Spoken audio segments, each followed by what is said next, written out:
Hi friends, welcome back to our journey to become the industry ready professional and to show the professional impact on the career growth.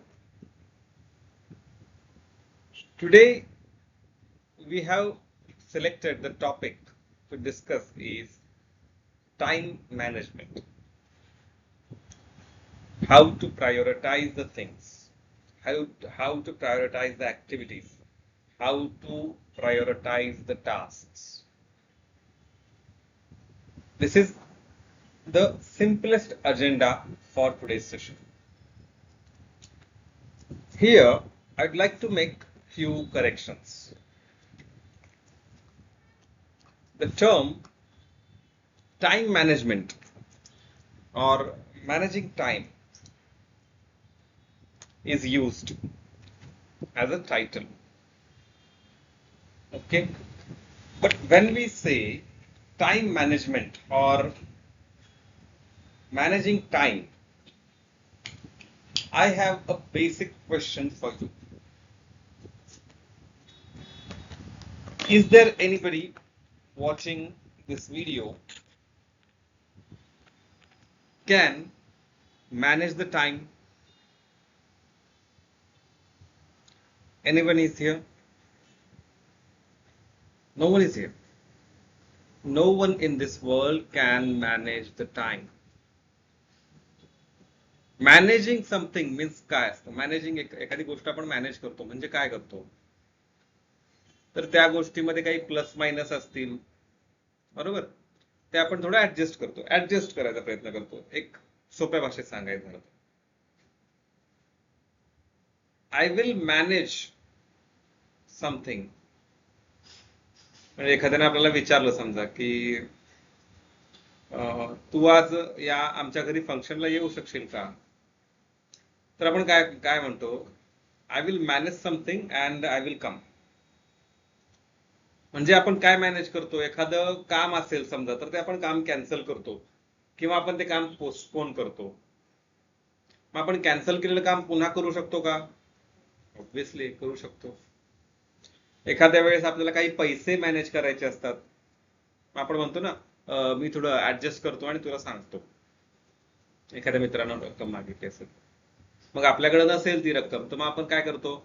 कुठून तरी पुन्हा ती manage करतो, बरोबर? आपल्याकडे नाहीये तर आपण कुणाकडून तरी घेतो आणि समोरच्या आपल्या एखाद्या मित्राला देतो. किंवा एखादी खायची गोष्ट असेल समजा,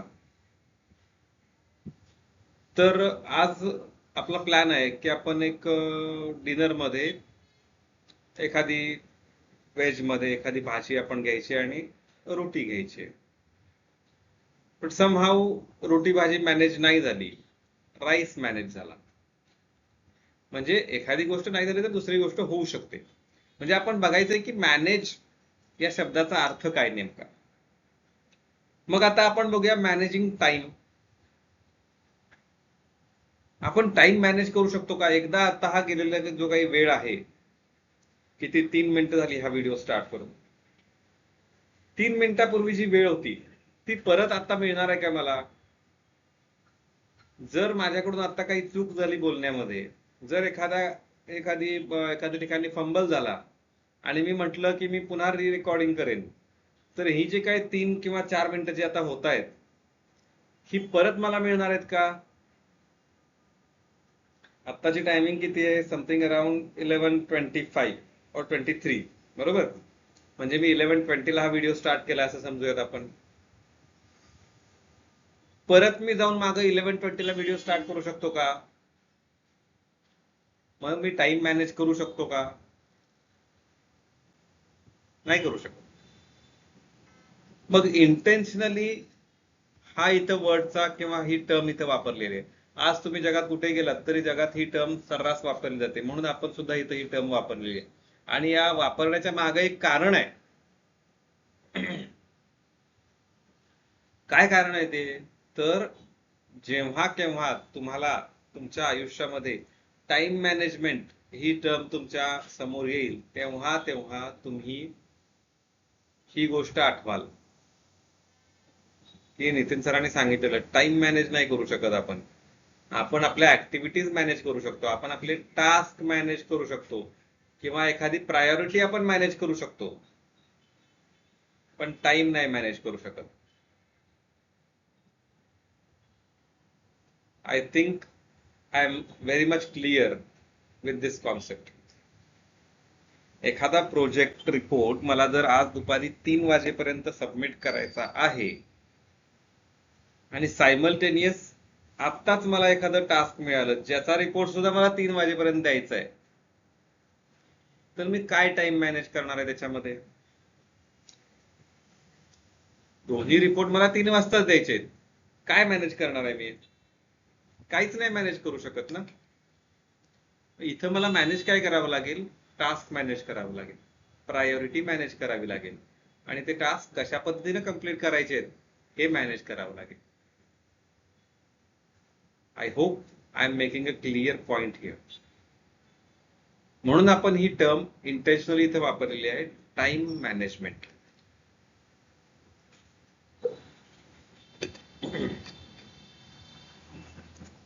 मग हे आयझनहॉवर मॅट्रिक्स काय आहे आपण डिटेलमध्ये बघणार आहोत. आयझनहॉवर मॅट्रिक्स एक प्रायोरिटायझेशनचं फ्रेमवर्क आहे, की आपण एखादी ऍक्टिव्हिटी असेल तर ती कशा प्रकारे प्रायोरिटाईज करायची. आज तुम्ही दिवसभराचं तुमच्या कामांची लिस्ट काढा, मग आपण त्याला प्रायोरिटाईज करायचा प्रयत्न करायचा. आज दिवसभरामध्ये मला अशी काही कामं करायची आहेत ज्याच्यामध्ये 50% कामं मी घरी बसून करू शकतो आणि 50% कामं मी बाहेर जाऊन करू शकतो. मग आता उन्हाळा खूप आहे, मग मी ती 50% जी बाहेर जाऊन करायची कामं आहेत ती संध्याकाळी करू शकतो का? आणि 50% जी घरात बसून कामं करायची आहेत ती मी दुपारी करू शकतो का घरी बसूनच, जेणेकरून मला उन्हात बाहेर जावं लागणार नाही आणि माझी जी काही कामं आहेत बाहेरची ती संध्याकाळी करून मी ती कंप्लीट करू शकेन. मग यात टाइम मॅनेजमेंट काही आहे का? यामध्ये आपण मॅनेज काय करतोय? प्रायोरिटी मॅनेज करतोय. यामध्ये आपण काय मॅनेज करतोय? ऍक्टिव्हिटी किंवा टास्क मॅनेज करतोय. आपल्याला हेच आजच्या सेशनमध्ये इन डिटेल शिकायचं आहे.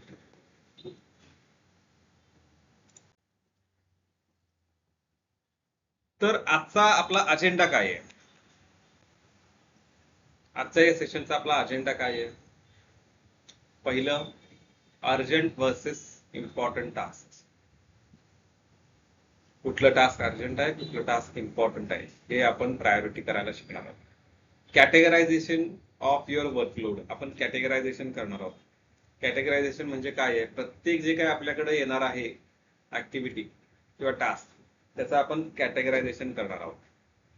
प्रायोरिटायझिंग फॉर इम्पॅक्ट. जसं आपण आता म्हटलं, एक एक्झाम्पल आपण छोटंसं बघितलं की जर मला बाहेरची कामं जी आहेत, घराबाहेर जाऊन जी करायची कामं आहेत ती मी जर संध्याकाळी करू शकत असू आणि जी घरात बसून करायची कामं आहेत ती मी जर दुपारी करू शकत असेल, तर त्यात हे जे काही प्रायोरिटायझेशन केलं आपण ह्याचा इम्पॅक्ट काय झाला?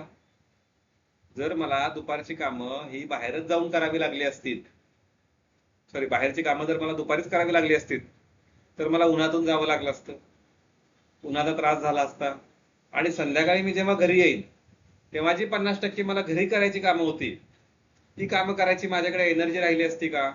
मे बी नाही, मे बी हो. म्हणजे पुन्हा त्या 50% जी काही टास्क आहेत जे घरी बसून करायचे होते त्याची जी काही आपली सक्सेस व्हायची जी काही पर्सेंटेज आहे ती 50% झाली. ती कंप्लीट होणार आहेत का टास्क?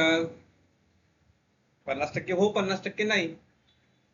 पण तेच जर आपण जी काही घरात बसून करायची कामं आहेत ती दुपारी केली घरी बसून, याच्यामुळे मला बाहेर उन्हात जावं नाही लागलं, मी घरी शांतपणे बसून सगळी कामं कंप्लीट केली, म्हणजे 100% कामं कंप्लीट झालं जे घरात बसून करायचं होतं ते.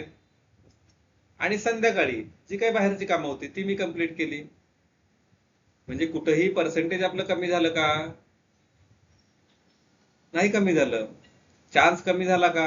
नाही कमी झाला. दोन्ही कामं, घरातली पण 100% कंप्लीट झाली, बाहेरची पण कंप्लीट झाली. माझी हेल्थ परफेक्ट राहिली, माझ्या हेल्थला काहीच त्रास झाला नाही, माझी एनर्जी सुद्धा स्टोअर्ड राहिली. हे प्रायोरिटायझेशनचा इम्पॅक्ट असतो. आणि लास्ट आपण बघणार आहोत एलिमिनेटिंग द टाइम वेस्टर्स. आज प्रत्येक इंडस्ट्री, प्रत्येक कंपनी ही लीन थिंकिंग कडे वळत आहे. प्रत्येक कंपनी ऑपरेशनल एक्सलन्स कडे वळत आहे. आणि या सगळ्याचा अजेंडा एकच आहे, पैसे वाचवायचे आणि वेळ वाचवायचा. पैसे थोडेफार खर्च झाले तरी चालतील, पण वेळ हा 100% वाचलाच पाहिजे.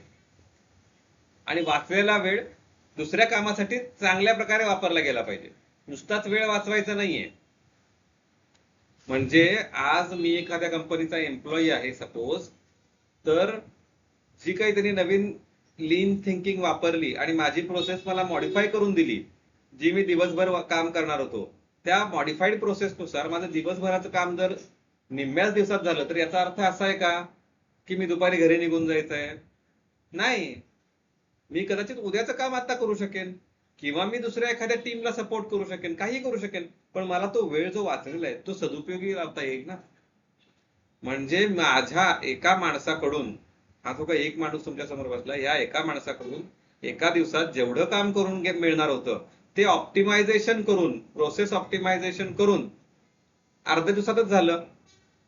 आणि हा जो काही एक माणूस आहे हा अर्ध्या दिवसात फ्री झाला आणि उरलेल्या अर्ध्या दिवसात त्यानं दुसऱ्या ठिकाणी जाऊन दुसऱ्या टीमला मदत केली, किंवा स्वतःच दुसरं टास्क जे काही असेल पुढचं ते त्यानं काम करायला सुरुवात केली. बरोबर. हे जे काही एलिमिनेटिंग टाइम वेस्टर्स आहेत याच्यामध्ये आपण लीन थिंकिंग किंवा प्रोसेस एक्सलन्स, ऑपरेशनल एक्सलन्स या कॉन्सेप्टमुळं आज प्रत्येक इंडस्ट्री स्वतःला ऑपरेशनल एक्सलन्स मध्ये ऑपरेशनल एक्सलन्स आणि लीन थिंकिंग अडॉप्ट करायचा प्रयत्न करते. म्हणून आपल्याला या गोष्टी शिकणं गरजेचं आहे. कंपनीत गेल्यानंतर, इंडस्ट्रीमध्ये गेल्यानंतर जर कुणी विचारलं तिथं लीन थिंकिंग म्हणजे काय, ऑपरेशनल एक्सलन्स म्हणजे काय, तिथून पुढे जर अभ्यास करायला सुरुवात केली, ऑब्वियस आहे प्रत्येकाला या गोष्टी कॉन्सेप्ट माहिती नसतात, पण जर आत्ताच आपल्याला या कॉन्सेप्ट कळल्या, आत्तापासून आपण या गोष्टी इम्प्लिमेंट करायला सुरुवात केल्या, जर काही फायनल इयर स्टुडंट्स हे हा व्हिडिओ बघत असतील किंवा काही अर्ली फेज करिअर वाले जे बघत असतील, जर त्यांना हा व्हिडिओ बघून जर टाइम वेस्टर्स कसे आयडेंटिफाय करायचे आणि एलिमिनेट करायचे हे कळलं असेल, आणि त्यांनी जर ते इम्प्लिमेंट केलं त्यांच्या प्रोजेक्ट मध्ये असेल किंवा त्यांच्या करंट रिस्पॉन्सिबिलिटीज मध्ये असेल, तर काय फायदा होईल, आपण हे सगळं आजच्या या सेशन मध्ये बघणार आहोत. आता आपल्याला बघायची जी कॉन्सेप्ट आहे ती आहे being busy and being productive. आपल्या सबसिक्वेंट सेशन्स मध्ये आपण या गोष्टीवर फार डिटेल मध्ये चर्चा करणार आहोत. Saying no politely. आता कसं असतं, तुम्ही ट्राय करून बघा. एखादा ऑफिसमध्ये म्हणजे एखाद्या इंडस्ट्रीमध्ये तुमचा मित्र असेल किंवा कोणी रिलेटिव्ह असेल किंवा तुमचं थोडे रिलेशन चांगले असतील असा एखादा माणूस बघा, आणि त्यांना कधीही फोन लावून विचारायचं ऑफिस मधला तुमचा दिवस कसा जातो. ते नेहमी तुम्हाला सांगतील खूप बिझी जातो, इतका बिझी असतो ना काय सांगूच शकत नाही तुला. पण त्या बिझी असण्याला आणि प्रोडक्टिव्ह असण्याला याच्यामध्ये काही डिफरन्स आहे का? बिझी असणं म्हणजे मी दिवसभर 10 कामं घेऊन बसलोय बघ, पण 10 कामं घेऊन बसला तो, संपलीत केली त्यातली, काम संपण्याला महत्व आहे. I hope I am making clear point here. काम संपण्याला महत्व आहे ना. If I am working on 10 different task and nothing is completed, what is my productivity? आपल्याकडे आता हे जे काही तुम्ही चित्र बघताय स्क्रीनवर, हे चित्र टाकण्यामागे एक थॉट होता. आपल्याकडे मराठीमध्ये एक म्हण आहे, एक ना धड भराभर चिंध्या. म्हणजे एक काम कधी कंप्लीट करणार नाही. आता सकाळी आलो, सरांनी माझे मॅनेजर सर आहेत, त्यांनी मला एक काम दिलं की नितीन, हे 2 रिपोर्ट्स आले आहेत माझ्याकडे, जरासं रिव्ह्यू कर आणि मला सांग. मग आपण त्याच्यावरती त्या क्रॉस फंक्शनल टीमला आपण रिस्पॉन्स करू. मी बसलो रिपोर्ट रिव्ह्यू करायला. तो रिपोर्ट अर्धाच झाला तोपर्यंत दुसरे एक माझे सिनियर आले. ते म्हणाले, नितीन थोडस हे पण एक बघायचं आहे रिपोर्ट. मग जरासं मला अर्जंट होता, पटकन देशील का? आणि याच्यामध्ये मला जरसे या ट्रान्झॅक्शन सुद्धा टाकायचे. झालं, तो अर्धा राहिलेला तसाच ठेवला, त्यांचं काम घेऊन बसलो. तासभर त्यांचं काम करत नाही, अजून पूर्ण झालंच नाही तोपर्यंत अजून काहीतरी काम आलं. मग सगळ्यांनाच हो म्हणत बसलोय. आणि at the end of the day पहिल्यांदा ते सिनियर आले. त्यांनी विचारलं, नितीन ते झाले का ट्रान्झॅक्शन वगैरे अपडेट करून? सर नाही ना झाले, ते त्यांचं एक काम आलं होतं, मग ते काम करत बसलो आणि त्या सरांनी पण एक सांगितलं होतं, त्याच्यामुळे ते राहूनच गेलं. आणि या सगळ्याच्या सगळ्यात शेवटी at the end of the day कोण आलं? मॅनेजर आले विचारायला, नितीन झाले असतील ना आपले दोन्ही रिपोर्ट रिव्ह्यू, मग आपण आता रिस्पॉन्स करू शकतो का समोरच्या टीमला? मग आठवलं, हेच पहिलं टास्क होतं आजच्या दिवसातलं. अर्धच, 2 रिपोर्ट पैकी एक तो पण अर्धाच झालाय, म्हणजे 25% फक्त कम्प्लीट झाले. आता नाही ना सर, ते जरासं ट्रान्झॅक्शन चेक करायला लावल्या त्या सरांनी आणि अपडेट करायला लावल्या, आणि मला या ठिकाणी पण जावं लागलं. ते असं झालं, ते तसं झालं. रुद्रावतार बघायला मिळेल, भडकलेला मॅनेजर बघायला मिळेल त्यावेळेस. अरे मी तुला सांगतोय, हे 2 रिपोर्ट मला फायनल करून हवेत, का दिले नाहीस तू मला रिव्ह्यू करून? मला रिस्पॉन्स करायचा होता ना त्यांना. मला नाही माहिती, आज कम्प्लीट कर रिव्ह्यू आणि मग घरी जा.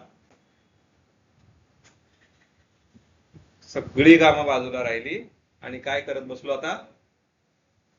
ते रिपोर्ट रिव्ह्यू करत बसलो. कधी? ऑफिस आवर्स संपल्यानंतर. बरं, एवढं सगळं करण्यात जी कामं दिवसभरात केली ती कंप्लीट झाली का? ना मॅनेजर सरांनी दिलेलं काम कंप्लीट झालंय, ना सिनियरनी दिलेलं काम कंप्लीट झालंय, ना जिथं मला जाऊन काही इन्स्पेक्शन करायचं होतं ते पण काम कंप्लीट झालेलं नाहीये.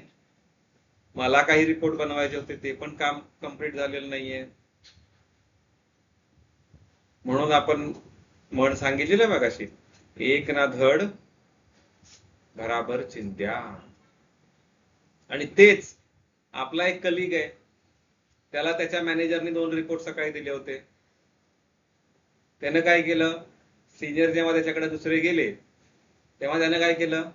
सर मला हे 2 रिपोर्ट अर्जंट सरांना रिव्ह्यू करून सबमिट करायचे आहेत, मी क्विकली ते कम्प्लीट करतो आणि मग तुमच्या टास्क मध्ये इन्व्हॉल्व्ह होतो. नाही नाही, हे त्या सिनियरनी सांगितलं, नाही मला या ट्रान्झॅक्शन इमिडिएट अपडेट करायचे आहेत, ह्या अपडेट नाही झाले तर माझं पुढचं काम तटतंय.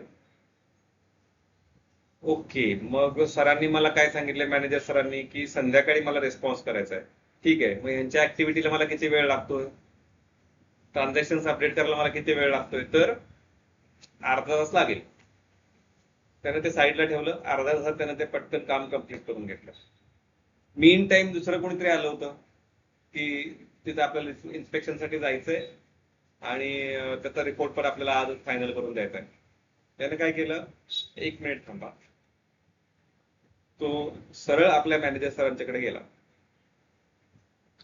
तिथे जाऊन त्याने सांगितलं, सर मी हे रिपोर्ट रिव्ह्यू करतोय, 2 तुम्ही दिलेले ते, त्यातला माझा एक रिपोर्ट निम्मा रिव्ह्यू करून झालेला आहे, पण मीन टाइम मला एक अर्जंट ट्रान्झॅक्शन अपडेट करायच्या होत्या, केलेल्या आहेत मी.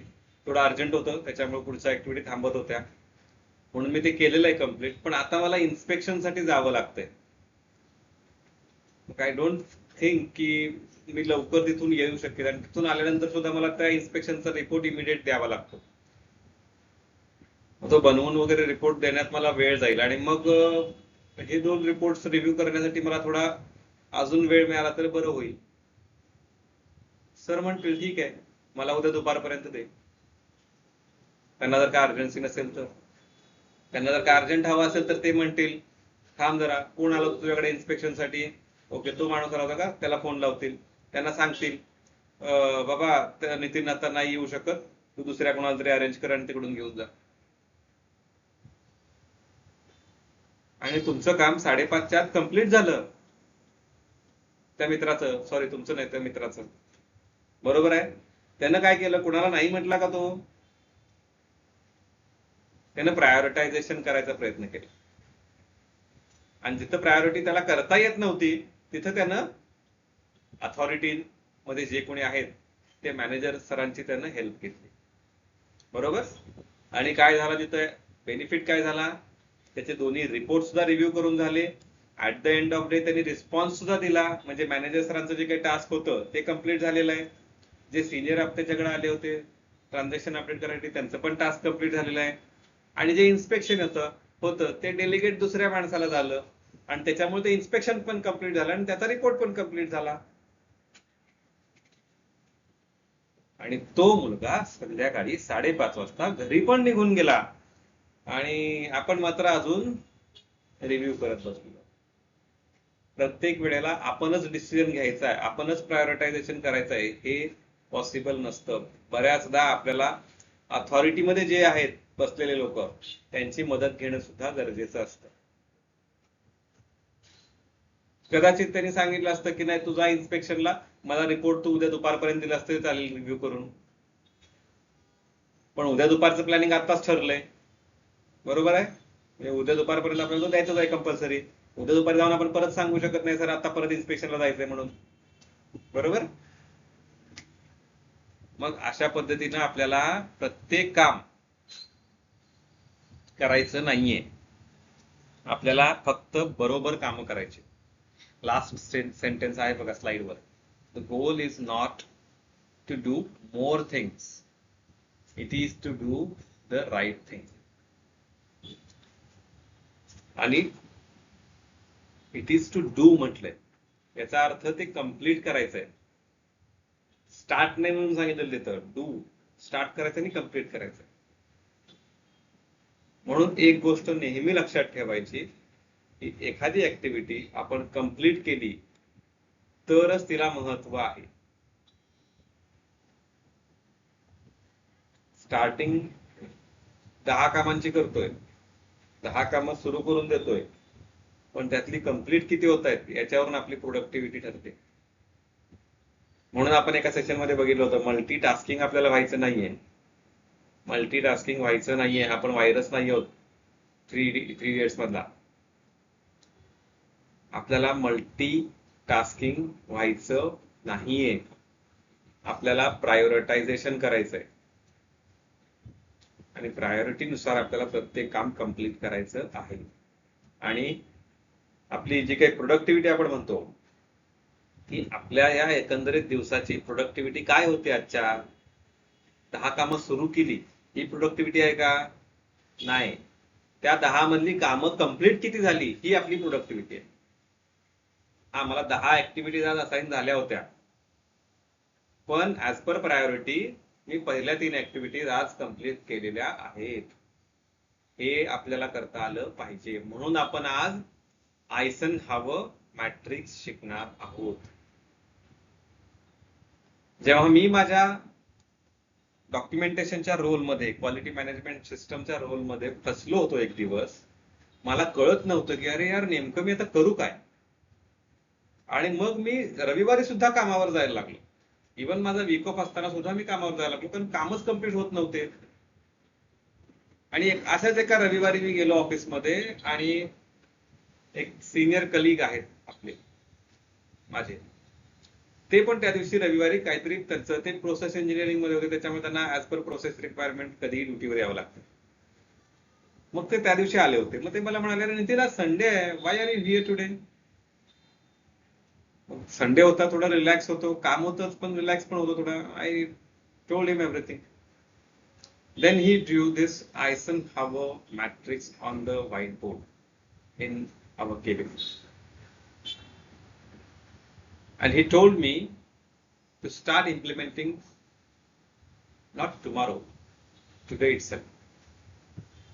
आणि त्या संडेला संध्याकाळी जाण्याच्या आधी मी ते आयझनहॉवर मॅट्रिक्स एक्सेल शीट मध्ये तयार केलं. पूर्ण आठवड्याभराच्या जी काही कामाची लिस्ट होती माझी, पेंडिंग कामं असतील, नवीन कामं काही येणार असतील, प्लॅन असतील त्याच्यासाठी, आणि त्याप्रमाणे मी तो आठवडा काम केलं. यू कांट ऍक्सेप्ट दिस. तुम्ही म्हणजे विश्वास नाही ठेवणार, you won't trust on me. But after that week I didn't come on next Sunday. आणि 4 ते 5 आठवड्यानंतर मी माझ्या जी काही कामांची लिस्ट आहे ती इतकी सुपेरियर झाली, इतकी फाईन ट्यून झाली, की मला कुणीही काही विचारलं, कुठल्याही कामाचा स्टेटस विचारला तर मी परफेक्ट आन्सर देऊ शकत होतो. मला कुठल्याही प्रकारे आता रे बापरे, ह्यांनी विचारलं का आता शेअर, चला बघूया माझ्या ट्रॅकर मध्ये जाऊन काय सेट होईल. कारण प्रायोरिटीनुसार प्रायोरिटायझेशन मी केलेलं असलं तरी त्याच्यावरती मी अप्रुव्हल सुद्धा घेत होतो, की सर ह्या गोष्टी सध्या जर अशा मला वाटते साईडला ठेवल्या तर बरं होतील, कारण या 2-3 गोष्टी मला अर्जंट करून द्याव्या लागतील, कम्प्लीट कराव्या लागतील. की तिथं प्रत्येक वेळेला रोजच्या रोज रिपोर्टिंग मध्ये अप्रुव्हल घेतलं गेलं. Are you getting my point? This is the real industry experience. खूप स्ट्रगल असतो इंडस्ट्रीमध्ये एंटर केल्यानंतर, पण जेव्हा आपण एका ठिकाणी शांत बसून हे आयझनहॉवर मॅट्रिक्स ड्रॉ करतो, तेव्हा आपला जो काही दिवस आहे, आपला जो काही आठवडा आहे, आपला जो काही महिना आहे आणि आपलं जे काही करिअर आहे ते इतकं स्मूथली ट्रान्झिशन होत जातं, आपल्याला सुद्धा कळत नाही नंतर की माझ्याकडे इतका वर्कलोड आहे. आणि जी माणसं नुसता वर्कलोड आहे म्हणत फिरतात, त्यांना हेच माहिती नसते की प्रायोरिटी कशाला द्यायची. प्रायोरिटी हा महत्वाचा शब्द आहे. तुम्ही तुमच्या घरी सुद्धा विचारू शकता. घरी सुद्धा बऱ्याच कामांची लिस्ट असते, मग ती आई आपली किंवा आपले बाबा कशा पद्धतीने घरची कामं प्रायोरिटाईज करतात हे आपण बघितलं पाहिजे. आणि या प्रायोरिटीमध्ये बजेटिंग सुद्धा महत्वाचं असतं. बघणार आहोत आपण एक एक गोष्ट डिटेलमध्ये बघणार आहोत. बजेटिंग कशा प्रकारे प्रायोरिटीचा एक महत्वाचा पार्ट आहे, हे सगळ्या गोष्टी आपण याच्यामध्ये बघणार आहोत. ओके, आता there are 3 pillars of time mastery. Ultimate aim काय आपलं? आपण मगाशी 2 मुलांचे एक्झाम्पल बघितले, एक तुम्ही होता, एक तुमचा कलिग होता. अल्टिमेट एम काय आहे आपलं? तर 5:30 वाजता मला ऑफिस मधून आउट पंच करायचंय. म्हणजे काय आहे, टाइम मध्ये मला घरी निघून जायचंय, वेळेत मला घरी निघायचंय. म्हणजे अल्टिमेटली आपण काय ऑप्टिमाइज करतोय किंवा काय युटिलाइज करतोय, तर टाइम. जर मी 5:30 ला घरी जाण्यासाठी नाही निघालो तर काय होणार आहे? मला घरी जायला वेळ होणार आहे, बरोबर आहे. घरच्यांसोबत जो काही मला टाइम स्पेंड करायचा होता तो मला करता येणार नाहीये, कारण दिवसाला 24 तास असतात, 25 नसतात. जर मी 9 वाजता घरी पोहोचलो तर घरी माझे वाट बघणारे जे कोणी असतील घरी, ते झोपलेले असणार आहेत, बरोबर आहे. झोपायची तयारीत असणार आहे, ते जेवण झालेलं असणार आहे त्यांचं. मग मला एकट्यालाच जेवायला लागणार आहे, फॅमिली डिनर होणार नाहीये माझा. म्हणून आपल्याला वेळेचं महत्व शिकून घ्यायचं, पंक्च्युअलिटी शिकून घ्यायची. प्रत्येक काम जर आपण दिलेल्या वेळेत दिलेल्या प्रायोरिटीनुसार कंप्लीट केलं असेल तर आपण घरी पण लवकर जाऊ शकतो. पण याचा अर्थ असा नव्हे की मी 9 ते 5:30 या जे काही रुटीन आहे ऑफिसचं टायमिंग याला प्रमोट करतोय आणि प्रत्येकानं 5:30 लाच गेलं पाहिजे असं मी प्रमोट करतोय, असं नाहीये. आपण आपल्याला दिलेलं टास्क कंप्लीट करायचंय दिलेल्या वेळेमध्ये आणि मग आपण घरी जायचं. मग 5:30 वाजता जर का नसेल होत, कंप्लीट झालेलं नसेल, तर आपण थांबलं पाहिजे. आज एक ती नवीन कॉन्सेप्ट सगळ्यांना म्हणजे पूर्ण इंडस्ट्रीमध्ये चालू आहे, सगळे जे काही युथ आहे याचं त्याच्यामध्ये,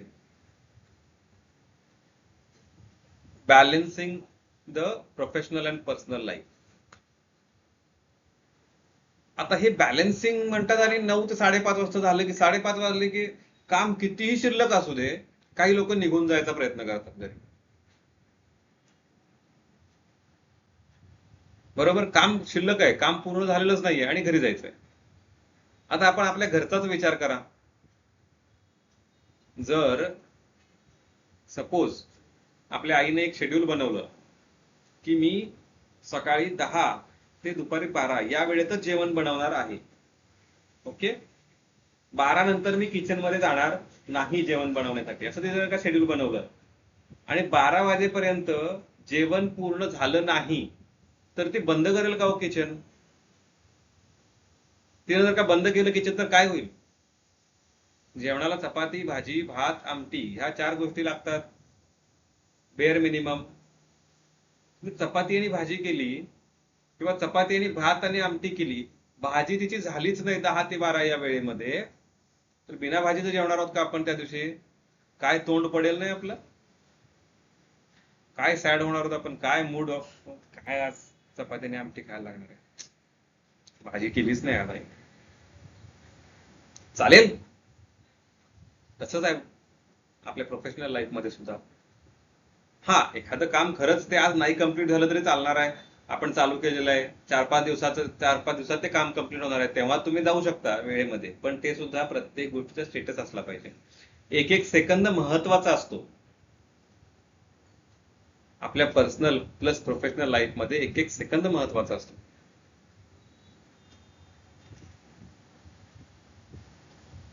ज्या काही रनिंग रेस असतात किंवा सायकलिंग रेस असतात त्याच्यामध्ये तुम्ही जे पार्टिसिपेट करतात त्यांना तुम्ही विचारू शकता, 3 मिनिटं 43 सेकंदात पहिला विनर आलेला आहे आणि 3 मिनिटं 42 सेकंद ज्याला झालेत तो दुसरा आलेला आहे. म्हणजे एका सेकंदामध्ये तो हारला ती रेस किंवा त्याचा दुसरा नंबर आलेला आहे, त्याचा पहिला नंबर नाही आलेला. मग 1 सेकंदाचं किती महत्व आहे? आज आपल्याला नाहीये ते महत्व सध्या, पण जेव्हा आपण एका लिडरशिप रोल मध्ये जाऊ तेव्हा आपल्याला ते सेकंदाचं महत्व सुद्धा कळणार आहे. अजून एक एक्झाम्पल मी नेहमी देतो मुलांना. जेव्हा आपण शाळेत होतो, शाळेत आपल्याला होमवर्क द्यायचे, बरोबर, आणि तो होमवर्क आपल्याला घरी येऊन करायला लागायचा. आपण कधीतरी आपल्या टीचरने असं म्हटलो का हो की नाही नाही स्कूलच्या टायमिंग मध्ये झाले की आता शिकून, आता घरी जाऊन पण परत तेच? घरी जाऊन मला वेळ नसतो, मला खूप खेळायचं असतं, माझी फॅमिली आहे, माझे आई बाबा आहेत, माझे आजी आजोबा आहेत, माझे दादा दिदी आहेत, मला सगळ्यांसोबत खेळायचं असतं, मला वेळ नसतो घरी. तो माझा फॅमिली टाइम आहे, माझा पर्सनल टाइम आहे, असं आपण कधी म्हणतो का? नाही होमवर्क करून गेले की दुसऱ्या दिवशी मज्जा आहे की नाही? रात्रभर बसून आपण प्रोजेक्टचे जे काही रिपोर्ट असतील ते कम्प्लीट करतो, दिवसभर कॉलेज करतो, लेक्चर्स करतो आणि घरी आल्यानंतर आपण रात्रभर बसून सुद्धा प्रोजेक्टचं जे काही काम असेल ते कम्प्लीट करतो की नाही? तेव्हा आपला पर्सनल टाइम कुठे असतो? आपण घरी आई बाबांना तो सांगतो बऱ्याचदा की नाही बाबा मला आज नाही यायला जमणार आहे तुमच्यासोबत, तुम्ही दोघे जाऊन या, कारण मला प्रोजेक्टचं काम कम्प्लीट करायचंय माझ्या, म्हणतो ना. म्हणजे त्या फेज मध्ये आपल्याला काय महत्वाचं हे कळलेलं असतं. पण तेच आपण इंडस्ट्रीमध्ये गेलो बघतो आजूबाजूला माणसं कशी आहेत, कोण काय काम करते, 5:30ला सगळे निघून जायला लागलेत. आपण पण गेलं पाहिजे, कशाला काम करायचं? एक एक सेकंद महत्वाचं. विचारा, कधी तुमच्या लाईफ मध्ये कुणाला जर भेटायचा चान्स आला तुम्हाला, कुणी एखादा मित्राचा मित्र असेल जो सायकलिंग करतो, तो सायकलिंगच्या रेसमध्ये असतो किंवा रनिंगच्या रेसमध्ये असतो, त्याला तुम्ही विचारू शकता. माझा एक आहे मित्र, तो मला सांगत असतो भेटला की 2 सेकंदात गेला हो, असं म्हणतो. 2 सेकंद झाले, 2 सेकंद. एवढ्या 2 सेकंदाच्या मार्जिन मध्ये लोक पहिला नंबर, दुसरा नंबर, तिसरा नंबर निघतो. म्हणजे विचार करा सेकंदाचं काय महत्व आहे.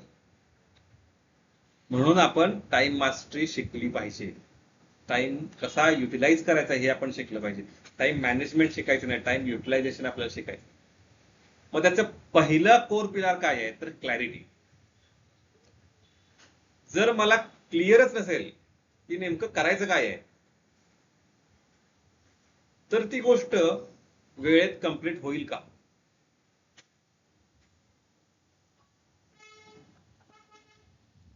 आणि जर त्या पर्टिक्युलर टास्क जर काय मला क्लॅरिटीच नसेल तर मला ते इम्पॉर्टंटच वाटणार आहे. मग मी ते इम्पॉर्टंट टास्क सुद्धा माझ्या इम्पॉर्टंट लिस्टमध्ये टाकणार आहे, बकेटमध्ये. आणि मग मी त्याच्यावरती पण काम करायला सुरुवात करणार आहे. जसं मगाच्या आपण एक्झाम्पल मध्ये बघितलं, जेव्हा तो कलिग तुमचा पहिला रिपोर्ट त्यानं रिव्ह्यू करायला घेतला होता, निम्मा रिव्ह्यू झाला होता, आणि एक त्याचे सिनियर आले, ते म्हणाले की नाही त्या ट्रान्झॅक्शन जरासे मला अपडेट करून घे. तर त्याने काय विचारलं त्यांना की हे इतकं महत्वाचं आहे का आता सध्या करण्यासारखं, कारण माझ्याकडे 2 रिपोर्ट्स पेंडिंग आहेत रिव्ह्यू साठी. मग त्यांनी त्या टास्क बद्दल त्याला क्लॅरिटी दिली की बाबा हे जर का ट्रान्झॅक्शन आता अपडेट नाही झाल्या तर याच्या पुढं ज्या काही सबसिक्वेंट ऍक्टिव्हिटीज आहेत, ज्या डिपेंडिंग आहेत या ट्रान्झॅक्शन वरती, त्या पेंडिंग राहणार आहेत. म्हणजे फ्युचरमध्ये ज्या काही ट्रान्झॅक्शन होणार आहेत, पुढच्या ज्या काही त्यांच्या ऍक्टिव्हिटी असतील त्या पेंडिंग राहणार आहेत. बरोबर. मग त्याने पुन्हा क्लॅरिटी घेतली की मला या तुमच्या किती ट्रान्झॅक्शन आहेत अपडेट करायच्या, तर एक 60 ट्रान्झॅक्शन मला अपडेट करायचे अर्जंटमध्ये. मग या 60 ट्रान्झॅक्शन करण्यासाठी मला किती वेळ लागेल याचं त्यानं प्रोसेसिंग केलं. त्याने क्लॅरिटी घेतली प्रत्येक गोष्टीची. त्या जे काही टास्क त्यांनी सांगत होते त्या टास्क त्याने क्लॅरिटी घेतली. आपण मागच्या फेज मध्ये बघितलेलं आहे, डायरेक्शन्स कशा द्यायच्या आणि इन्स्ट्रक्शन्स कशा आपल्याला घ्यायचे आहेत हे आपण बघितलेलं आहे. पोलाइटली कसा आपण प्रश्न विचारायचे, पोलाइटली कशी आपण हेल्प मागायची, हे आपण शिकलेलो आहोत. हेच इथं वापरलं गेलं त्याच्याकडून. आणि काय झालं, ओके ठीक आहे, म्हणजे तुमच्या ह्या 60 एंट्रीज करायला मला एक अर्धा तास लागू शकतो, आणि हे रिपोर्ट्स कधी मला द्यायचे आहेत तर संध्याकाळपर्यंत क्लिअर करायचे आहेत. बरोबर आहे. मग मी मध्येच एक अर्धा तास काढून तुमच्या ट्रान्झॅक्शन अपडेट करून देऊ शकतो. इथं मला डेलिगेट करायची कुणाला गरज नाहीये, दुसऱ्या कोणाला सांगायची गरज नाहीये, मी स्वतः सुद्धा करून देऊ शकतो तुम्हाला.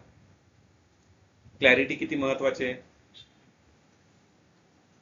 नुसतं त्यांनी सांगितलेलं की पहिल्यांदा येऊन ट्रान्झॅक्शन जरा अपडेट करून दे.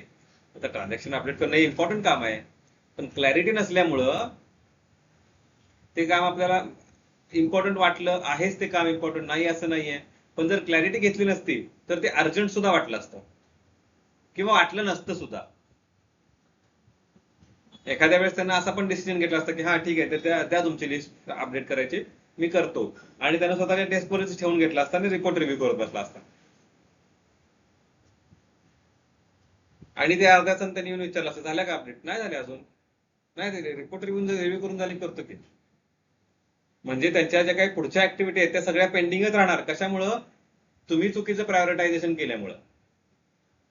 आणि तिसरी जेव्हा ऍक्टिव्हिटी आली इन्स्पेक्शनसाठी, तेव्हा त्यानं सगळी क्लॅरिटी घेतली की काय इन्स्पेक्शन आहे, कुठं जायचंय, किती वेळा जायचंय, रिपोर्टची प्रायोरिटी त्याने बघितली, त्या रिपोर्ट कधी आपल्याला द्यायला लागणार आहे. आणि ह्याच्यावरती त्याला प्रायोरिटायझेशन स्वतः करता आलं नाही, म्हणून त्यानं काय केलं, त्याच्या मॅनेजर सरांना जाऊन भेटला. हे 2 रिपोर्ट सुद्धा अर्जंटच आहेत, पण हे इन्स्पेक्शनला गेलो तर इन्स्पेक्शन मध्ये या गोष्टी मला कराव्या लागतील, या ठिकाणी मला जावं लागेल, ट्रॅव्हलिंग करावं लागेल, प्लस तिथून आल्यानंतर मला तो रिपोर्ट सुद्धा इन्स्पेक्शनचा इमिडिएट द्यावा लागेल, म्हणजे मला मी आज संध्याकाळपर्यंत कम्प्लिटली ऑक्युपाईड होऊन जाईल. हे 2 रिपोर्ट तुमच्या डेस्कवरतीच राहू शकतात. मग आता सर आपण कसं करूया त्याचं प्लॅनिंग, मी तुम्हाला उद्या देऊ का रिव्ह्यू करून हे. जेव्हा क्लॅरिटी आली तेव्हाच तो प्रश्न विचारू शकला ना मॅनेजर सरांना जाऊन. हे महत्वाचं आहे. म्हणून प्रत्येक गोष्टीची क्लॅरिटी घेणं हे महत्वाचं आहे. प्रत्येक टास्क बद्दल त्याचा पर्पज काय आहे, त्याचा अजेंडा काय आहे, त्याला वेळ किती लागणार आहे, आणि त्याच्यावरती डिपेंडिंग काही ऍक्टिव्हिटीज आहेत का, हे बघता येणं महत्वाचं आहे. म्हणून आपल्याला क्लॅरिटी असणं प्रत्येक टास्कची हे महत्वाचं. क्लॅरिटी म्हणजे आपण बघितलं काय काय गोष्टी आपल्याला समजून घ्यायच्या. त्याच्यानंतर कॅटेगरायझेशन. आता कॅटेगरीज आपण बघणार आहोत. जो आयझनहावर मॅट्रिक्स आहे त्याच्या 4 क्वाड्रंट्स असतात, म्हणजे 4 भाग असतात. त्या 4 भागांमध्ये आपण कुठल्या क्वाड्रंट मध्ये ते टास्क आपण टाकायचंय हे आपण पुढच्या सबसिक्वेंट स्लाइड्स मध्ये बघणार आहोत. आणि एलिमिनेशन ही तिसरी महत्वाचा पिलार. एलिमिनेट म्हणजे काय आहे, तर काय शब्द वापरलाय बघा, करेजियसली, म्हणजे ते धाडस असलं पाहिजे. एखादी गोष्ट आपल्या टास्क लिस्ट मधून काढून टाकण्याची किंवा डेलिगेट करण्याची धाडस असलं पाहिजे. म्हणजे धाडस म्हणजे काय, तर जेव्हा आपल्याला क्लॅरिटी असते एखाद्या गोष्टीची, की त्या टास्कची जेव्हा आपल्याला क्लॅरिटी मिळते तेव्हाच आपण ते काय टास्क आपण प्रायोरिटायझेशन करणार आहोत. प्रायोरिटायझेशन मध्ये काय काय गोष्टी असतात, एकतर आपण ते आत्ता करायला घेऊ शकतो किंवा नंतर करण्यासाठी ठेवू शकतो किंवा ते आपण दुसऱ्या कुणाला तरी देऊ शकतो, जसं आपण बघितलं. आणि जर सपोज त्या दिवशी आपल्याकडे अजून एक चौथं टास्क आलं असतं त्या माणसाकडे, त्या कलिगकडे, कुण्या दुसऱ्या एखाद्या मॅनेजरने त्याला सांगितलं असतं की बाबा हे जे काही रिपोर्ट्स तुम्ही मला रिव्ह्यू करून दिले आहेत त्याच्यामध्ये माझ्या अशा कमेंट्स आहेत, असं त्यानं सांगितलं असतं. आणि ते घेऊन जर आपण मॅनेजर सरांकडे गेलो असतो, मॅनेजर सर काय म्हणणार, ओके त्यानं तुला आज दिलाय का रिव्ह्यू करून, ओके मग त्याच्यावरती आता आपल्याला काम करावं लागेल, पण तू कधी दिला होतास त्याला रिव्ह्यू करून, तू कधी सबमिट केला होतास रिपोर्ट तो, आपण म्हणणार 2 दिवसामागे. मग त्यानं 2 दिवस घेतलेत ना, ठेव त्याचा रिपोर्ट साईडला, उद्या बघू. काय केलं, सध्याच्या टास्क लिस्ट मधून त्याला काढून टाकलं किंवा त्याला खाली ढकलून दिलं, जाऊ दे तू करू नकोस, ते दुसऱ्या कोणाला तरी देऊ आपण. डेलिगेशन झालं. बरोबर, हे आपल्याला शिकायचं आहे. आणि ह्याच्यासाठी करेज असणं महत्वाचं आहे. करेज म्हणजे काय, धाडस.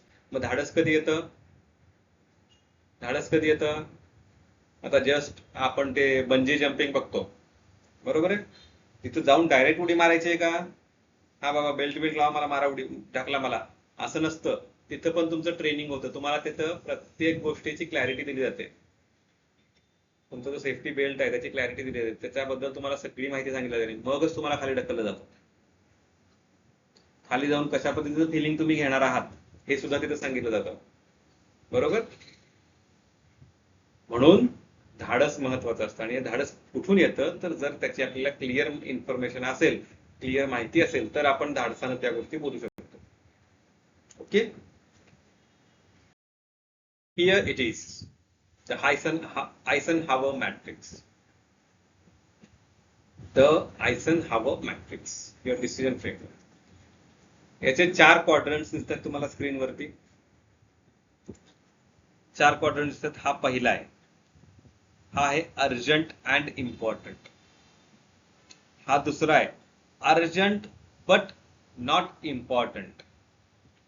हा तिसरा आहे नॉट अर्जंट बट इम्पॉर्टंट. आणि चौथा आहे नॉट अर्जंट नॉट इम्पॉर्टंट. म्हणजे काय हो, तर डू जे अर्जंट आहे आणि जे इम्पॉर्टंट सुद्धा आहे, तिथं आपण आपली बाकीची कामं साईडला ठेवून ते जी काही ऍक्टिव्हिटी आहे ती कंप्लीट केली पाहिजे. माहिती एक्झाम्पल काय असतात, क्रायसिस असतं, म्हणजे कधी कधी अर्जंट एखादं सरप्राईज ऑडिट लागतं कधी कधी, किंवा एखादे ऑडिटिंग इन्स्पेक्टर सडनली प्लांटमध्ये येतात आपल्या, तेव्हा आपण बाकीच्या सगळ्या गोष्टी साईडला ठेवून अर्जंट आणि इम्पॉर्टंट टास्क म्हणजे ऑडिट प्रिपरेशन वरती काम केलं पाहिजे. हे आपल्याला प्रायोरिटी करता आली पाहिजे. बरोबर, हा प्रायोरिटायझेशनचा मॅट्रिक्स आहे. दुसरा क्वाड्रंट काय आहे, तर डेलिगेट. म्हणजे आपण मगाशी काय केलं त्या एक्झाम्पल मध्ये त्या कलिगच्या, तर तो मॅनेजर सरांच्याकडे गेला, बरोबर, इन्स्पेक्शनची जी काही ऍक्टिव्हिटी आहे ती अर्जंट आहेच, पण ती सध्या तुझ्यासाठी इम्पॉर्टंट नाहीये, कारण तिथं आपण दुसरा माणूस पाठवू शकतो.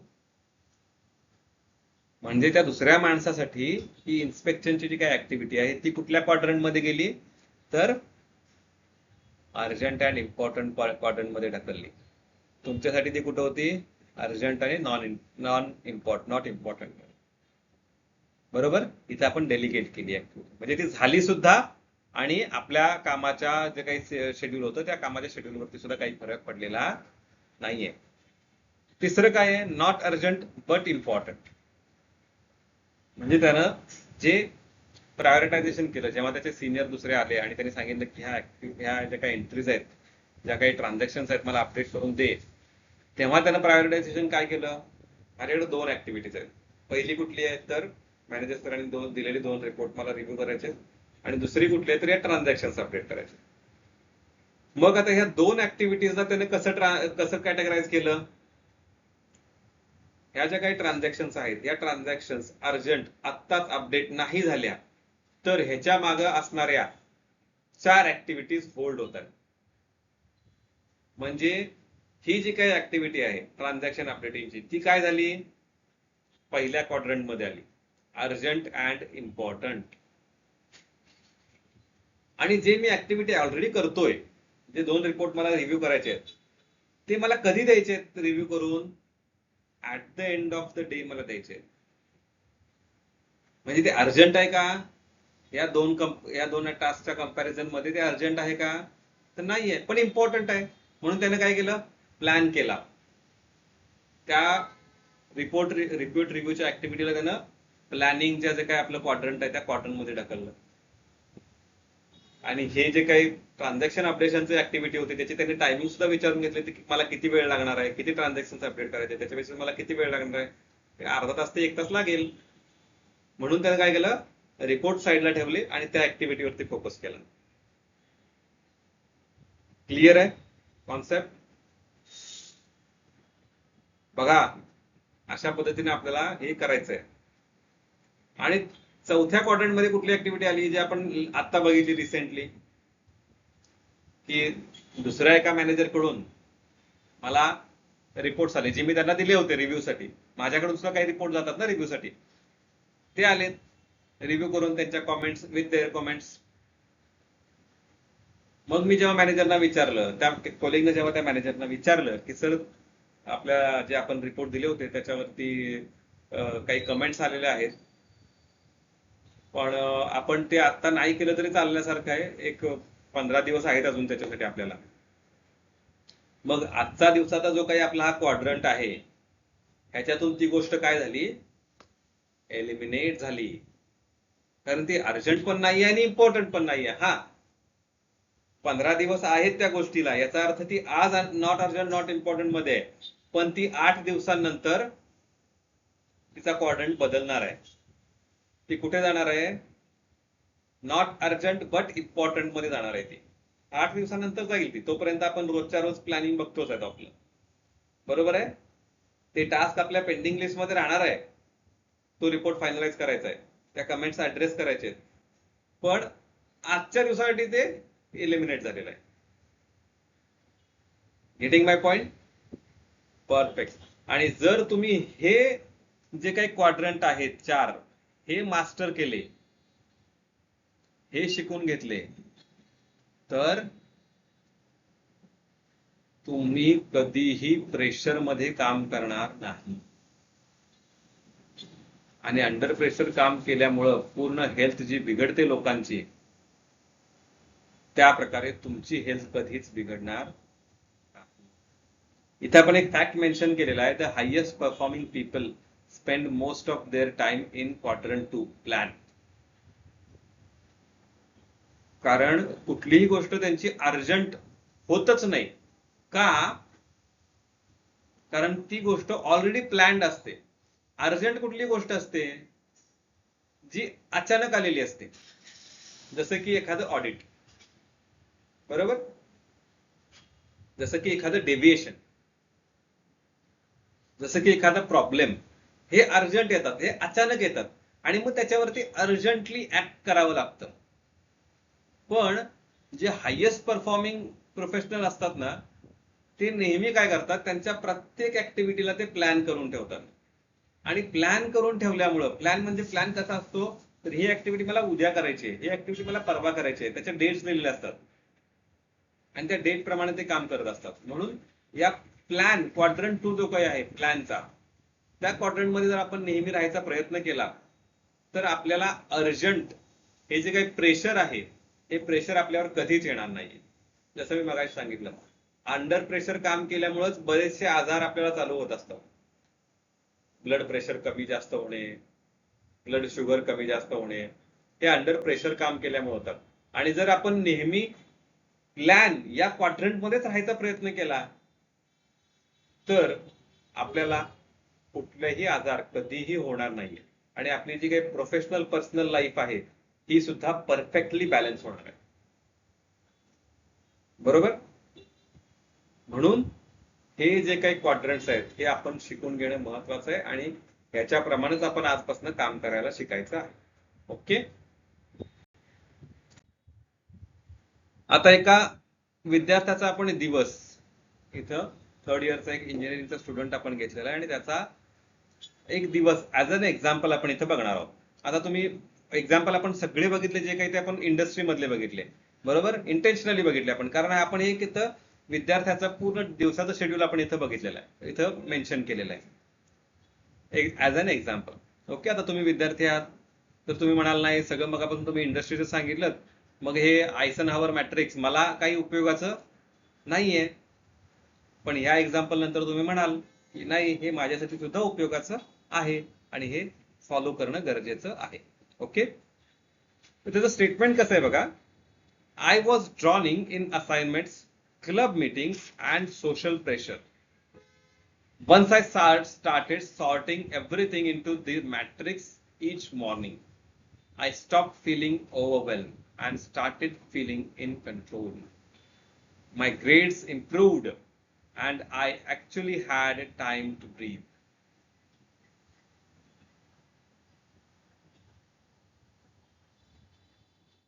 मॅट्रिक्सच्या आधीची सिच्युएशन काय होती त्याची? Reacted to every notification immediately, कुठलीही असो, त्याच्या त्या क्लब मीटिंग मधले असो, सोशल लाईफ मधले असो किंवा असाइनमेंट बद्दल असो, तो इमिडिएटली त्याच्यावरती रिॲक्ट करायचा. Stayed up late finishing urgent task, म्हणजे त्याला 24 तास पुरतच नव्हते. अर्जंट, सगळे कामं अर्जंटच ना, माहितीच नाहीये कुठलं कामाबद्दल क्लॅरिटीच नाहीये कुठल्या, म्हणून सगळी कामं अर्जंट आणि इम्पॉर्टंट, म्हणजे पूर्ण 24 तास सुद्धा पुरायचे नाहीत त्याला. Felt busy but accomplished little of real value, जे काही रिअल व्हॅल्यू आहे त्यातलं त्याला थोडंच मिळतंय नाही, पण त्याला दिवसभर असं वाटतंय की मी खूप बिझी आहे यार, काय दिवस माझा कधी जातोय समजत नाहीये, समजतच नाहीये मला. दिवसभर त्या असाइनमेंट्स करायच्या आहेत, त्यावर आणि कुठलं क्रिकेटचा माझा क्लब आहे, त्या क्रिकेटच्या क्लब मधनं मला काहीतरी मीटिंग म्हणजे प्रॅक्टिससाठी बोलवणं येतंय, कोणा कुठेतरी घरचा काहीतरी फंक्शन आहे, कुठेतरी सोसायटीचा काहीतरी फंक्शन आहे, मला काय हे मला कळतच नाहीये असं तो म्हणायचा आधी. Okay, constantly stressed, rarely strategic, constantly stress मध्येच. अरे यार मला 4 वाजता जायचंय प्रॅक्टिससाठी, मला 4च्या त्या असाइनमेंट्स कम्प्लीट कराव्या लागणार आहेत, अरे यार कसं करणार मी आता, ह्या असाइनमेंट्स मला कधी सबमिट करायचे आहेत माहितच नाहीये, त्याच्यामुळं आजच्या आज व्हायलाच पाहिजे. 5 नंतर मला इमिडिएटली त्या एका फंक्शनला पण जायचंय. दिवसभर बिझीच, प्रोडक्टिव्हिटी शून्य. त्या फंक्शनला गेलाय, सोसायटीचं फंक्शन आहे, तिथे सुद्धा एन्जॉय नाही करत आहे, तिथे सुद्धा टेन्शन मध्येच. मला आज 4 असाइनमेंट्स कम्प्लीट करायच्या होत्या पण त्यातल्या माझ्या 2च झाल्यात, आता मला इथून जाऊन परत त्या कम्प्लीट कराव्या लागतील. अरे पण त्या कधी लागणार आहेत तुला, मग एवढंच होतं तू प्रॅक्टिससाठी का गेलास? बरोबर ना, कॅटेगरायझेशन काहीच नाही झालेलं तिथे.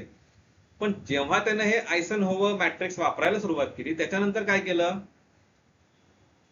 सकाळीच पूर्ण दिवसाचा प्लॅन झालेला आहे, बेस्ड ऑन इम्पॉर्टन्स आणि based on urgency. Said no to low value commitments. सोसायटीचं फंक्शन आहे, त्याला 8 वाजता सुरू होणार आहे म्हणून 8 वाजता जाणं गरजेचं आहे का? बरं काय फंक्शन आहे, त्याचा तेवढा इम्पॉर्टन्स आहे का? प्लॅनिंग केलं, त्याची क्लॅरिटी बघितली, प्रोग्रामचा अजेंडा बघितला, फंक्शनचा अजेंडा बघितला, प्रॅक्टिसचा अजेंडा बघितला की आज काय प्रॅक्टिस आहे बाबा, तर आज माझा बॉलिंगचा टर्न आहे का, की आज मला फक्त फिल्डिंगच करायची आहे प्रॅक्टिस मध्ये. बरं मग फिल्डिंगच करायची तर मग 3 तासाच्या ऐवजी मी 2.5 तास किंवा 2 तासच प्रॅक्टिसला गेलो तर चालण्यासारखं आहे का? प्लॅनिंग केलं गेलं सगळ्या गोष्टींचं. Protected time for study, health and growth, या सगळ्यासाठी त्याने टाइम फिक्स केला. आणि त्याच्यानंतर तो कुठे जाईल तिथं निवांत, कारण त्याला माहितीये मी माझ्या प्रॅक्टिससाठी 2.5 तास दिलेला आहे ना, तर मला 2.5 तास प्रॅक्टिसच करायची आहे, मला विचार करायची गरजच नाही की माझ्या असाइनमेंट्स बाकी आहेत. संध्याकाळच्या फंक्शन मध्ये तेवढं वेळेवर जाणं महत्वाचं नव्हतं, म्हणून त्यानं काय केलं, 8 वाजता तो फंक्शन चालू होणार होता, तिथून 8:30 पावणे 9 वाजता गेला. त्यानं तिथं हजर असणं तेवढं इम्पॉर्टंट नव्हतं, म्हणून तो 8:30 पावणे 9 वाजता फक्त हजेरी लावण्यासाठी गेला. किंवा 8 वाजता गेला आणि पटकन हजेरी लावून 8:15 8:20ला तो बाहेर पडला त्या फंक्शन मधून. येतंय का लक्षात? त्याच्यामुळे तो जिथे जाईल तिथं तो एकदम हॅप्पी, चिअर्ड, काम, श्वास घेत होता तो प्रत्येक ठिकाणी. नाहीतर श्वास घ्यायला सुद्धा वेळ नसतो आज लोकांना, असं म्हणतात. काय इथं श्वास घ्यायला पण वेळ नाहीये, तू काय कामं घेऊन आलास अजून.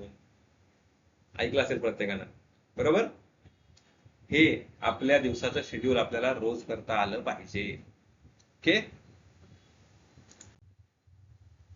दिस is the 5 minute matrix reset for you. काय तुमचा ऍक्शन प्लॅन आहे तो तुम्हाला आजचा लिहायचा आहे. स्टेप 1 आहे list every task, commitment and worry currently in your mind. No filtering, कुठलाही फिल्टर तिथे लावायचं नाही. जे काय असेल ते एका पानावरती लिहून काढायचं आहे. ड्रॉ युअर 2x2 मॅट्रिक्स, जे काय आपण मगाशी बघितलं. Label the quadrants, do plan delegate eliminate. आणि त्याला असं पण द्या लेबल करताना, urgent important, urgent not important, not urgent but important आणि नॉट अर्जंट नॉट इम्पॉर्टंट, अशा प्रकारची पण लेबल द्या त्याला. Place each item into its quadrant, जे काही तुम्ही लिस्ट काढली होती ते या प्रत्येक क्वाड्रंट मध्ये बसवून टाका. Be brutally honest about what's truly important. असं नाही करायचं की सगळीच कामं इम्पॉर्टंट मध्ये टाकलायचे. म्हणून शब्दच बघा कसा वापरलाय, ब्रुटली ऑनेस्ट. नुसतं ऑनेस्ट नाही राहायचंय, ब्रुटली ऑनेस्ट. कुठल्याही प्रकारे त्याच्यामध्ये फिल्टर आणायचा नाहीये. आणि circle your top 1-2 quadrant 2 items. Okay, जे काय आपले 2 टॉपचे क्वाड्रंट्स आहेत त्यातले 2 आयटम्स आपल्याला सर्कल करायचे आणि त्याच्यावरती आपल्याला कामाला सुरुवात करायची आहे. ओके, हे तुम्हाला रोज करायचं आहे. सकाळी उठल्या उठल्या हे नक्की करायचंय. ह्याच्यामुळे तुमचा जो काही दिवस सध्या स्ट्रेस्ड जातोय तो प्रोडक्टिव्ह होईल. जिथं तुम्हाला तुम्ही म्हणत असाल श्वास घ्यायला सुद्धा वेळ नाहीये, काही लोक तरी असं म्हणताना मी ऐकले, मारायला वेळ नाही इथं, तू काय काम सांगायला लागलास पुढचं. त्यांना मारायला वेळ मिळेल. हा ओके, जोक सपाट. हे इम्प्लिमेंट इमिडिएटली करायचंय. Pause the video, do this activity immediately and share your outcome on the WhatsApp community. Okay, आणि हे तुमचं आहे homework assignment. Daily matrix practice every morning for 5 days. पुढचे 5 दिवस तुम्हाला तुमचे जे काही टू डू लिस्ट आहे ते सॉर्ट करायचे आहे. ट्रॅक युअर टाइम, प्रत्येक गोष्टीचं एक ट्रॅकिंग ठेवायचं आहे. नुसतंच ते प्लॅनिंग केलं उपयोगाचं नाही. प्रत्येक गोष्टीचा आपण ट्रॅक पण ठेवला पाहिजे की मला आता 2.5 तास इथं प्रॅक्टिस करायची आहे, तर मी 2.5 तास प्रॅक्टिस करणं गरजेचंच आहे आणि मला तिथं कम्प्लीट 100% फोकस देऊनच ती प्रॅक्टिस करायची आहे. आणि 2.5 तास संपल्या मला तिथून निघायचं पण आहे. असं नाहीये की मला 2.5 तासात नंतर पुन्हा एक 15 मिनिटं एक्स्ट्रा करायचे. नाही, 2.5 तासानंतर निघायचंच आहे. आणि हे ट्रॅक ठेवणं महत्वाचं असतं. नुसतंच प्लॅनिंग सुद्धा उपयोगाचं नाहीये, ते प्लॅनिंग इम्प्लिमेंटेशन मध्ये सुद्धा आणणं गरजेचं आहे. एलिमिनेट 1 थिंग, जे काही तुम्ही टू डू लिस्ट केली असेल त्या टू डू लिस्ट मधून कुठल्याही ज्या ज्या ऍक्टिव्हिटी तुम्ही एलिमिनेट करणार आहात, ओके, त्याची पण एक नोट ठेवायची आहे. कारण त्या ऍक्टिव्हिटीज आज एलिमिनेट करताय तुम्ही, पण त्या उद्या तुमच्यासाठी दुसऱ्या कुठल्या तरी क्वाड्रंट मध्ये जाऊन बसू शकतात. ओके, त्याची पण एक नोट ठेवायची आहे. Protect quadrant 2 time. Block 90 minutes on your calendar for high impact not urgent task and guard it fiercely. म्हणजे काय करायचंय, जो आपला सेकंड क्वाड्रंट आहे त्याच्यामध्ये ज्या ज्या ऍक्टिव्हिटीज आपल्या आल्यात त्या ऍक्टिव्हिटीज साठी 90 मिनिटं नेहमी फिक्सच ठेवायचे. 90 पेक्षा जास्त जर का ठेवता आले तर उत्तमच आहे, पण त्या ऍक्टिव्हिटीज आपल्याला एकदम दिवसामध्ये त्या ऍक्टिव्हिटी आपल्याला कम्प्लीट करायच्याच आहेत. Okay, reflect and journal. जे काय असेल ते write 3 sentences on how using the matrix changed your decisions this week. म्हणजे ह्या मॅट्रिक्सचा तुमच्या लाईफवरती काय इम्पॅक्ट झाला ह्याच्यावरती फक्त 3 वाक्य रोज तुम्हाला लिहायची आहे. Okay, what are the key reflections or key takeaways from today's session? Urgent is always not important. एखादी गोष्ट अर्जंट आहे याचा अर्थ ती असा नाही की ती इम्पॉर्टंट आहे, किंवा एखादी गोष्ट इम्पॉर्टंट आहे तर याचा अर्थ असा नाही की ती अर्जंट आहे. ते आपल्याला कॅटेगरायझेशन करता आलं पाहिजे. Quadrant 2 is your growth zone. जर तुम्ही प्रॉपरली प्रत्येक गोष्टीचं प्लॅनिंग करत असाल तर हा जो क्वाड्रंट 2 आहे तो कायम तुम्ही त्या क्वाड्रंट मध्ये राहण्याचा प्रयत्न करायचा आहे. मॅक्सिमम ऍक्टिव्हिटीज आपल्या त्या क्वाड्रंट मध्ये असल्या पाहिजे, बाकी ठिकाणी नाही. ओके. आणि elimination is a skill. Saying no आपण बघणार आहोत पुढच्या एका सेशन मध्ये कशा पद्धतीने आपण नाही म्हणणार आहोत, पण त्या नाही म्हणण्यामध्ये सुद्धा असर्टिव्हनेस किंवा पॉझिटिव्हनेस असणार आहे. हे आपण पुढच्या एका सेशन मध्ये आपण बघणार आहोत. I hope the content was very clear आणि जो मेसेज मला द्यायचा होता तो सुद्धा क्लिअरली कम्युनिकेट झालेला आहे. Okay. With that saying, let us see the scope. Your time is most valuable asset. आपण पहिल्यांदा पण बघितलं सेशन सुरू करताना. ओके.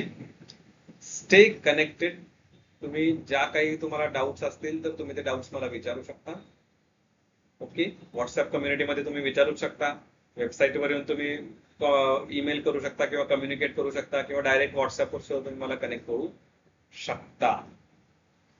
आता तुमच्याकडे एक फ्रेमवर्क तुमच्या हातात दिलेला आहे. ओके. आयझनहावर फ्रेमवर्क मी आता तुमच्या हातात दिलेलं आहे. तुम्हाला शिकवलेलं आहे ते कसं वापरायचं आहे ते. पण आता ते जर तुम्ही वापरलं तर ते तुमच्यासाठी ब्रह्मास्त्र म्हणून काम करणार आहे. तुमचं ते परफेक्ट वेपन असणार आहे आणि ते त्या वेपनचा तुम्हाला वापर करता आला पाहिजे. जर ते वेपन तुम्ही नाही वापरलं तसंच ठेवून दिलं तर तुम्हाला त्याचा काहीही उपयोग होणार नाही. म्हणून implementation is the best strategy. Start before you are ready. Okay. With that saying, keep practicing, keep studying, keep leading, and keep speaking. Thank you so much.